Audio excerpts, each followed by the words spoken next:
Halo, perkenalkan nama saya Salsa Sabila dari kelas C4 Manajemen dengan NPM 101200056.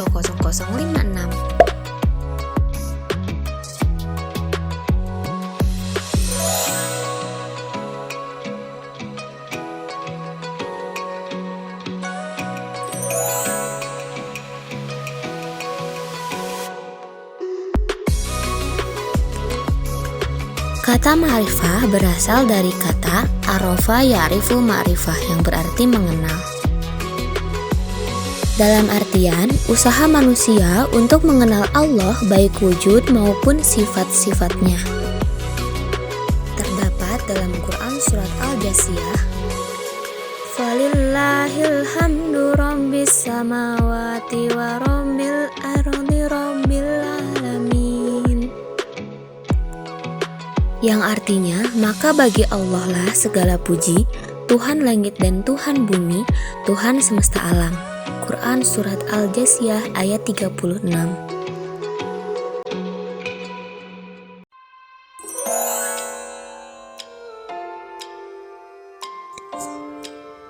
Ma'rifatullah berasal dari dua kata, yaitu ma'rifat dan Allah.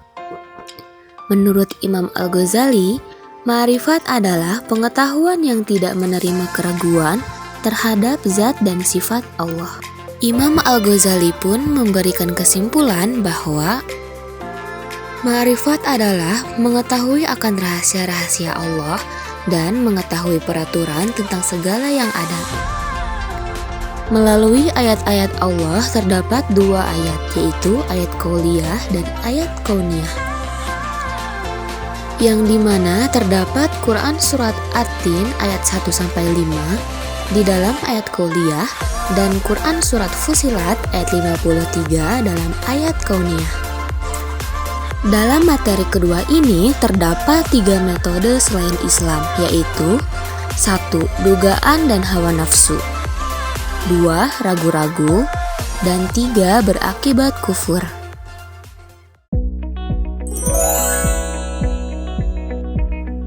Secara garis besar, terdapat dua hal yang menghalangi manusia dalam mengenal Allah. Pertama, marado syahwat atau berkaitan dengan hati, berupa nafsu dan kesenangan. Kedua, maradus syubhat atau berbagai hal yang menimbulkan keraguan, lebih banyak berkaitan dengan masalah akal dan logika.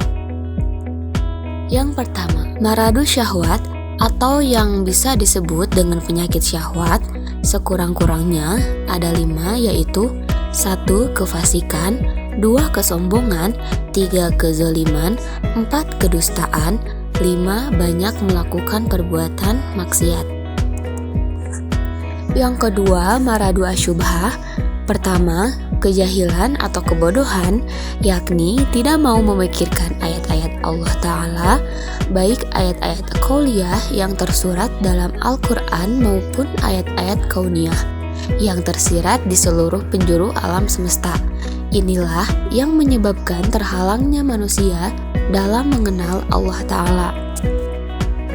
Kedua, keraguan-raguan. Hal ini disebabkan karena sedikitnya ilmu dan ma'rifah atau pemahaman. Bisa dikatakan pula, keraguan-raguan ini lahir dari kebodohan. Begitulah orang-orang munafik selalu berada dalam kondisi terombang-ambing antara iman dan kafir.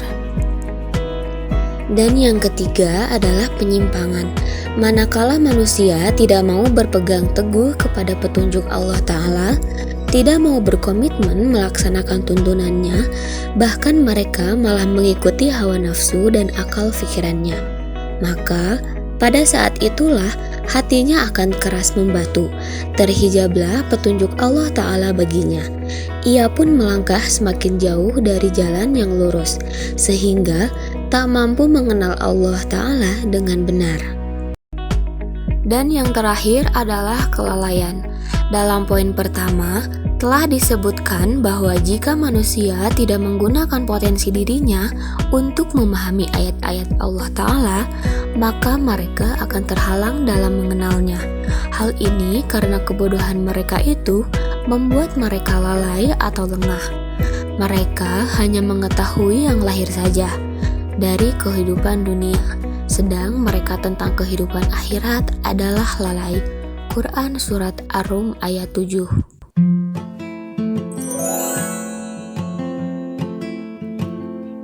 Eksistensi Allah Ta'ala diantaranya dikuatkan oleh dalil-dalil berikut ini.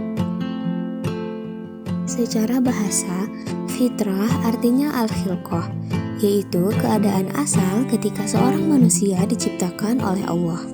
Dalam Lisanul Arab dan dalam Al-Qomus Al-Muhit, jadi maksudnya manusia sejak awal penciptaannya telah membawa naluri bertuhan. Sejak di alam ruh, manusia telah mengakui eksistensi Allah Ta'ala sebagai Tuhannya. Yang kedua, ad-dalilul hissi atau dalil yang dapat diindra adalah bukti-bukti keberadaan Allah Ta'ala yang dapat dinikmati, dilihat, dirasai atau disentuh oleh indera manusia. Biasanya berupa kejadian luar biasa yang terjadi di tengah-tengah umat manusia. Yang ketiga ada dalil akli atau dalil akal.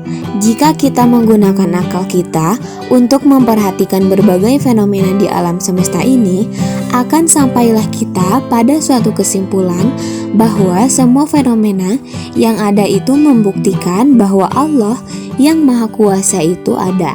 Beberapa fenomena yang menjadi bukti wujudillah diantaranya adalah adanya fenomena khalaqa atau penciptaan, sawwa, penyempurnaan, qadara, penentuan, dan hada, petunjuk. Keempat, ada dalil wahyu atau dalil wahyu, dan yang kelima ada dalil tariki atau dalil sejarah. Eksistensi Allah Ta'ala telah diberitakan di sepanjang sejarah manusia, mulai dari masa manusia pertama, Adam alaihi salam, hingga Rasul terakhir, Muhammad sallallahu alaihi wasallam.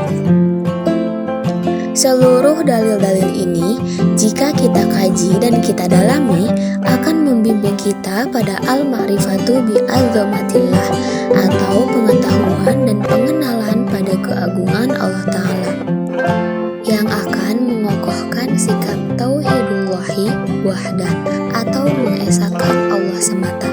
Wallahu a'lam bishawab.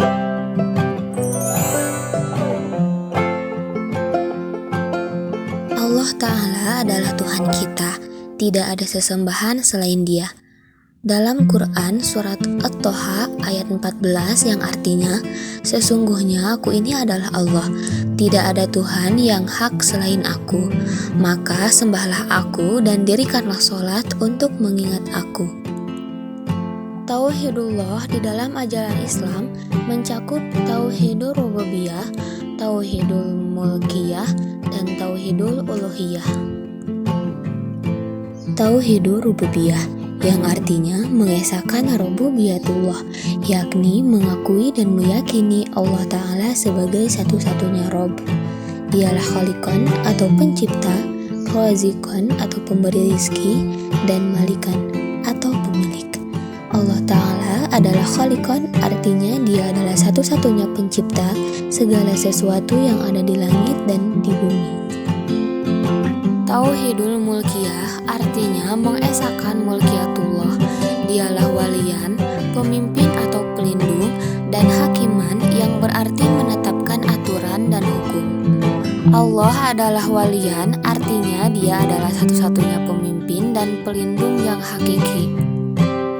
Dan yang terakhir adalah tauhid uluhiyah yang artinya mengesahkan uluhiyatullah, yakni Dialah satu-satunya ghayatan dan ma'budan. Allah adalah ghayatan, artinya Dia adalah satu-satunya tujuan dan orientasi dalam kehidupan ini. Hanya kepadanya kita persembahkan seluruh ibadah kita. Syekh Yusuf Qaradawi menjelaskan tentang tauhid uluhiyah sebagai berikut, yaitu mengesahkan Allah dalam beribadah, tunduk dan taat secara mutlak, tidak disembah atau diibadati kecuali Allah semata, tidak sesuatu pun di bumi atau di langit disekutukan dengannya. Ringkas Bahwasannya dialah Allah, ilahan ma'budan atau ilah yang berhak disembah. Tauhidullah ini diproklamirkan oleh setiap muslim dengan kalimat yang ringkas dan padat, yaitu La ilaha illallah. Wallahu a'lam bishawab.